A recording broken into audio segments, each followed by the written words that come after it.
UnDaoDu to you and yours, wherever you are in this trying times of a global pandemic. And there's no better time to ultimately ask the question, what is it going to be like to be dead? Right? Can you imagine if you ever closed your eyes and said, okay, I'm not dreaming, I'm not thinking, what is it going to be like to be in the state of death? Well, you can flip this question to what it was like to be in a state of unconsciousness, in a state of unconscious, which was in your mother's womb. So we all started off as a fetus. Well, the fetus didn't have consciousness when it was basically an egg and a sperm interacting. It was just atoms, no different than the cells on your scraping your arm, right? When it divides up, at what point, UnDaoDu, at what point do you actually acknowledge this state of awoken, right? You respond to stuff in your mother's womb, to sounds and other things, but you're really not conscious at this state. You're still just an embryo that is manifested to a state that looks like us, has a state of perception. You can feel pain, anguish, no different than a sheep or a pig that ultimately we slaughter. Think of a pig has more consciousness right now, that we slaughter, or think of the cows, the millions of animals that we slaughter has more consciousness in its current state through its life experiences of torture, being in pens and everything else, than a fetus that's it experiences the same pain. What makes it different, right? That's something for you to think about. So if you're thinking about abortion, pro-abortion, anti-abortion, if you're thinking about that, I'm making this argument, but I am against abortion for the most part. However, I do believe it's a right of the mother to choose. I'm against it philosophically, morally, I'm against it, but ultimately I defer that decision to the woman carrying the child. I'm just going to get that out there, right? But I am against it. And now I can speak on it because ultimately I was going to be an abortion. My mother wanted to abort me. She had had about 11 to 12 pregnancies. I was her last one. And she was like, I'm done. My father's Tom, that's him behind, right? He passed away last year. And she's like, Tom, I don't want to carry. My dad said, no, right? And we lived in a different time.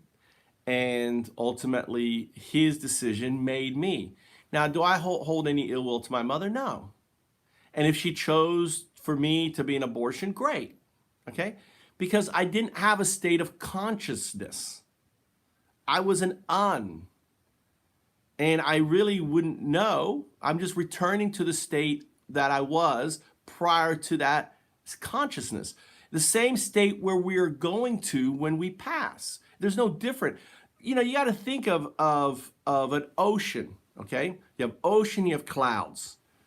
And the ocean and the clouds are connected. And if you studied anything about how formation of rains, you know that ultimately the raindrops come out of partially evaporation, sea salt, now pollution, that forms these crystals. And you can think of that action is, the state of that event, you can think of sex, right?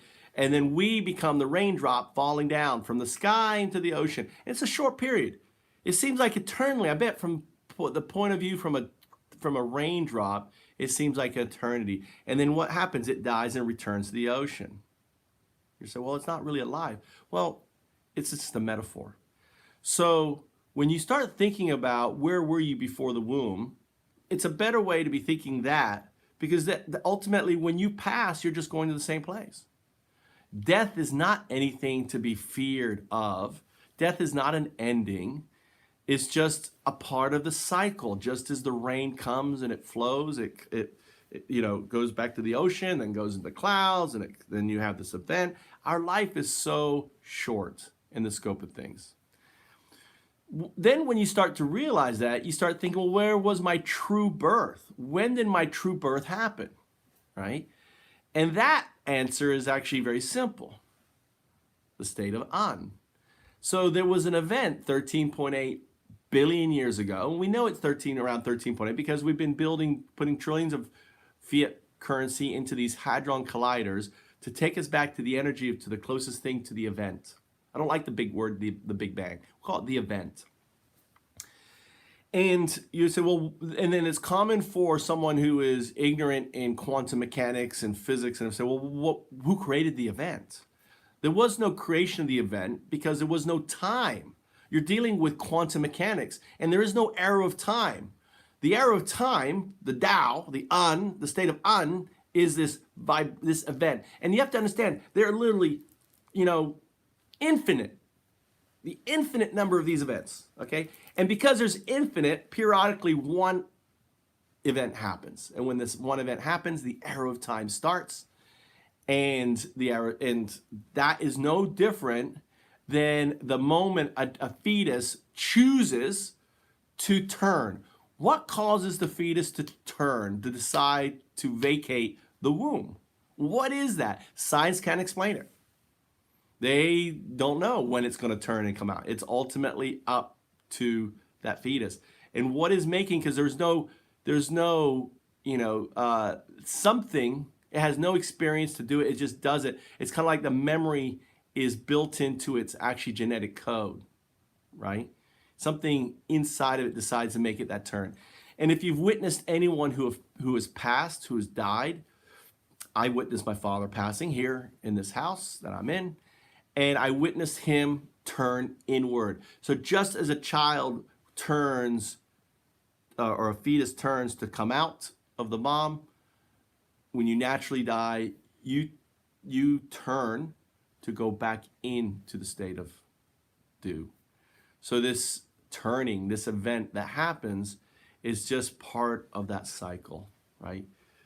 So life is just an existence, a conscious existence within the Du, UnDaoDu. The Du stands for the distributive unconsciousness. The distributive unconsciousness started, its unconsciousness started at the event, right? And the event created the energy. And we are the blossoming of that consciousness. That's all we are. We're the blossoming of it. And as the blossoming of that consciousness, we're here to ultimately recognize who we are. We're the consciousness of the universe asking, who am I? Who am I? Who am I? And when you come to that realization of who you are, you become a sadhu, to say the Du, to speak the Du, sadhu. It's not an S-A-D-H-U, Hindu. This is a S-A-H-D-U, a sadhu, right? To speak, to say the Du. And you become a storyteller like myself, or like Jesus, or like Buddha, or like the thousands and others. And then here's the secret. We're all sadhus. We're just at different stages of awakening, right? They're the Uns who basically haven't started the journey yet. And they're going to keep coming around this cycle, coming around this cycle, coming around this cycle. Then there's the Taos who ultimately go, oh, there's something there. They intellectualize the reality of something there. They really don't experience it. They don't exist in it, but they acknowledge it. And that's called self-actualization.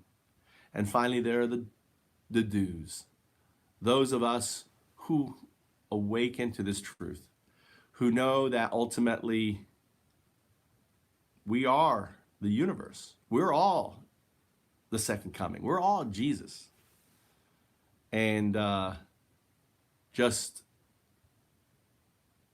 we have to awaken to that. And there is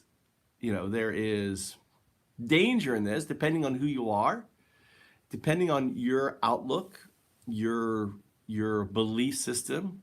You may become, the guy who gives poison to everyone. You may become um, the Waco crazy dude, right? Or you may just become a Jesus unto yourself, right? You may become a sadhu. Jesus was a sadhu. Buddha is a sadhu. That awakeness is not unique to them individuals. It's inherent in all of us.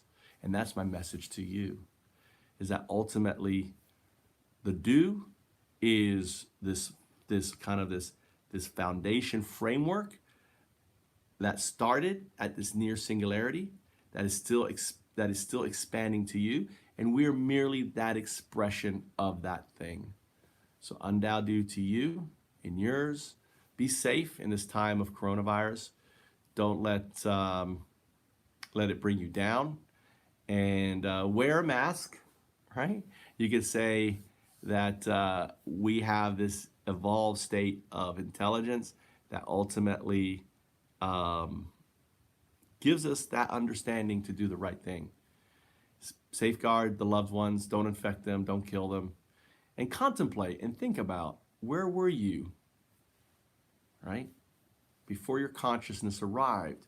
That is defined by your experiences, your DNA, and your social connections, right? Which is kind of experiences, society, and that defines it. So UnDaoDu to you and yours. Have a great one.